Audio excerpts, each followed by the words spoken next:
Hi, this is a Swede Speaks, reporting on Sweden, uh, the Nordic countries, the West, and all of the world, on news, politics, culture, and anything related to that.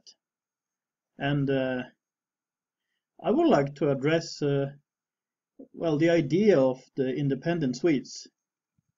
Because at least before, and I think still, there is an idea about Swedish people as very independent-minded. And well, that idea is false. And without going too deep into the Swedish history, because, as I have said, when this channel hits 1000 subscribers, I will make a series on the history of Sweden. My interpretation of the history of Sweden, of course based on the facts, but my interpretation on the history of Sweden, on the history of ideas in Sweden, and what made the Swedes think the way they do, or the way we do, although I am ethnically Swedish, and I guess I am to some extent culturally Swedish, but I don't really think like a Swede anymore. So that's a little interesting, given that I call myself a Swede Speaks, and I think I am entitled to do so by being born in Swedish group by Swedish-speaking parents. Anyway,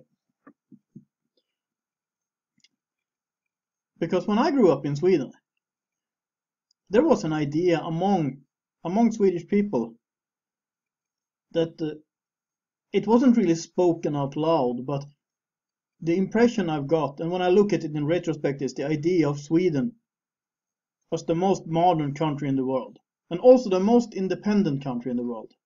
Swedes were not held back by tradition, not held back by religion, not held back by family structures or clan structures or anything like that. And Swedes would compare themselves both to neighboring countries. My paternal grandmother, when she questioned some feminist ideas in the 70s, at a parental meeting in the class of one of my uncles, she told me at least, she was told a dinosaur from Finland, from the eastern neighbor, who really didn't understand these great ideas. And as I have told you before, my paternal grandparents were almost the only couple in Sweden who stayed married during the entire 70s. They were cultural conservatives, and I cannot thank the Lord enough for giving me those wonderful grandparents that instilled this attitude in me, because I think I got it from there. I think there was a meaning to this, but I digress. Let's get back on track. But anyway, the idea was that Swedes were independent, other peoples were not, and that will also be if Swedes compare themselves with, for instance, Americans. Swedes would say things like, yeah, everything's free in America, but if you're poor, you have no freedom. But in Sweden, and here it comes, in Sweden, the government takes care of you. I remember arguing with someone in my family, and I was pretty young back then. I think I was about junior high or something like that, or well, in Sweden that's called högstadiet. I think it would be about the equivalent of junior high in the United States. And I had picked up on the arguments of the high taxes in Sweden.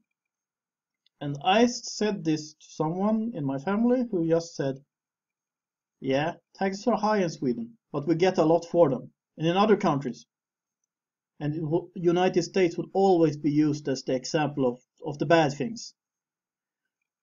People have to pay insurance instead, and if you're poor, you can't. And this was the idea. But the thing is, Swedes were not and are not independent, because instead they depended on the state. And in short, what happened in Sweden, I mean, Sweden was a great country for a long time. Okay, they had this seed of totalitarianism, and of this soft totalitarianism has been with the Swedes for a long time.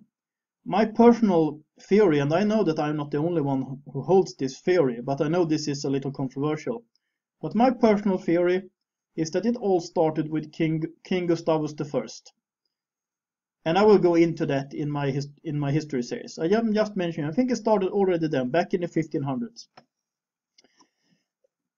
And what happened was, sometime around 1968, the early 70s, the Prime Minister of Sweden was Olof Palme, and he was different than the earlier generations of his party, because Sweden had turned into, well, a very social democratic state, but they hadn't meddled very much with the economy yet.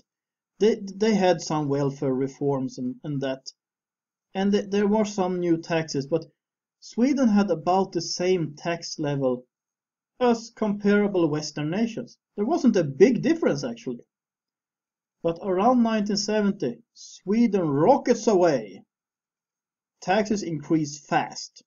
And of course, this money was used at what we might call societal services. So of course, lots of people thought that everything was great.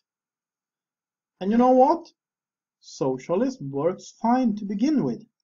Just like it did in Venezuela, although they went even harder, they went even more full-blown socialism there. So of course, the collapse came much faster there. Sweden is still in a stage of semi-collapse, I think. And the idea behind this, because you got a social welfare state that was exploding. The idea behind this was very simple. To make sure no one in Sweden had to depend on anyone else, except for government.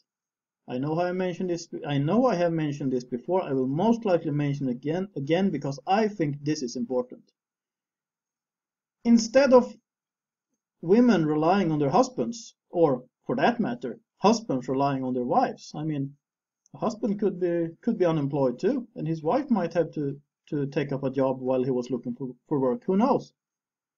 Or children depending on their parents, or family members depending on each other, neighbors depending on each other, communities. And I'm not talking about the social welfare system now. I'm talking about the informal structures in neighborhoods and villages working together, and old people depending on their children. All of this was to be replaced by the government.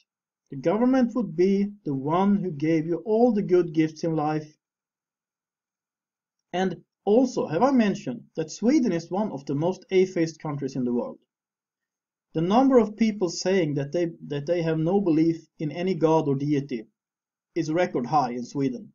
Sweden and Estonia has been competing to hit number one on that list. And I think there's a connection here.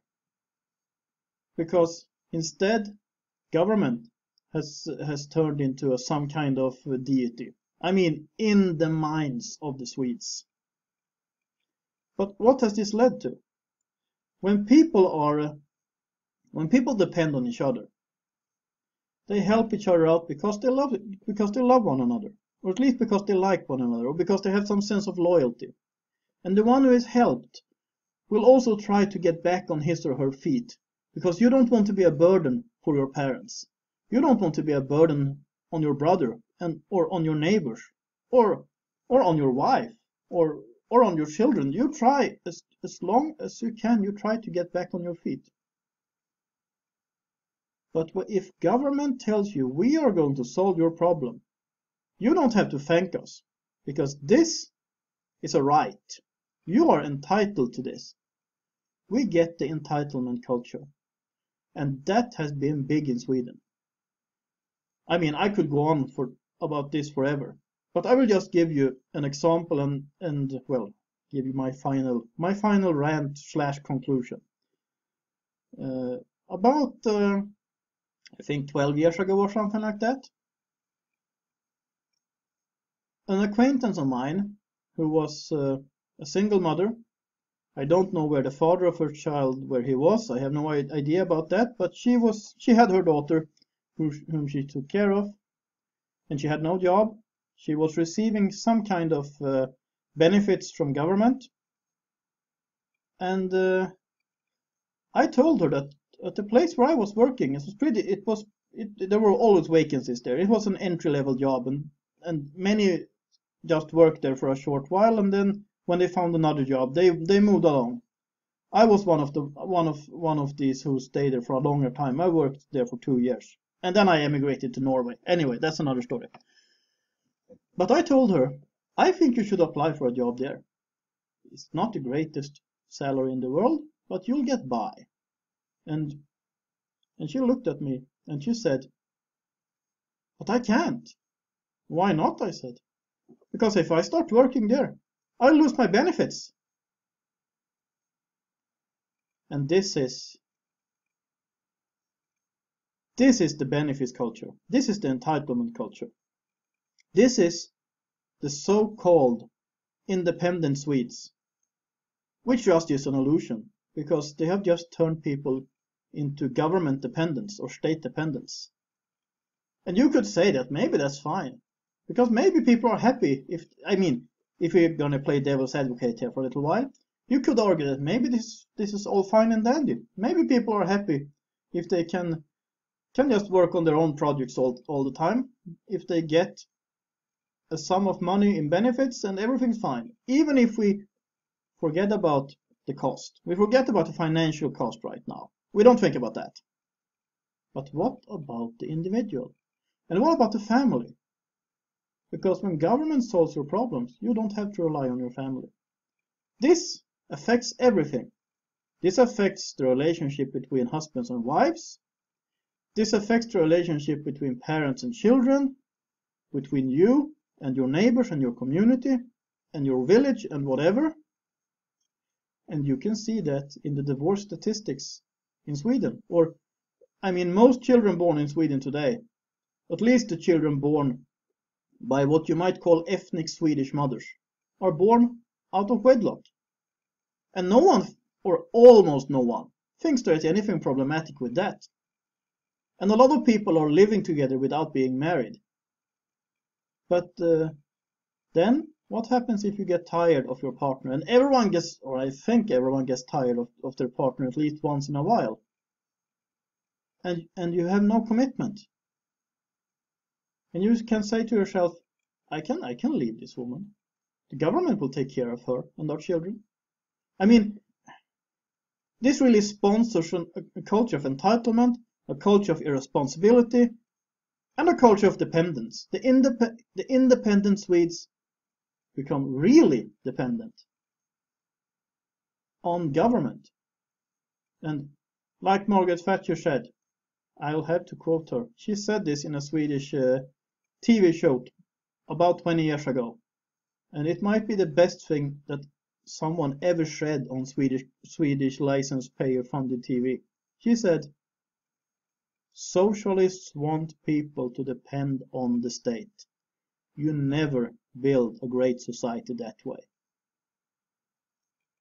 And for now, that's what I have to say about this right now. I would like to thank the people who are supporting this channel through prayers, through PayPal, through Patreon. It's all very appreciated, so thank you very much. And if you like this channel, please subscribe. And I recommend you to click the little bell. I think it helps. If you got something to say, please comment. Please share the videos of this channel on social media. And if you like this video, please like it. This is A Swede Speaks. Have a nice day.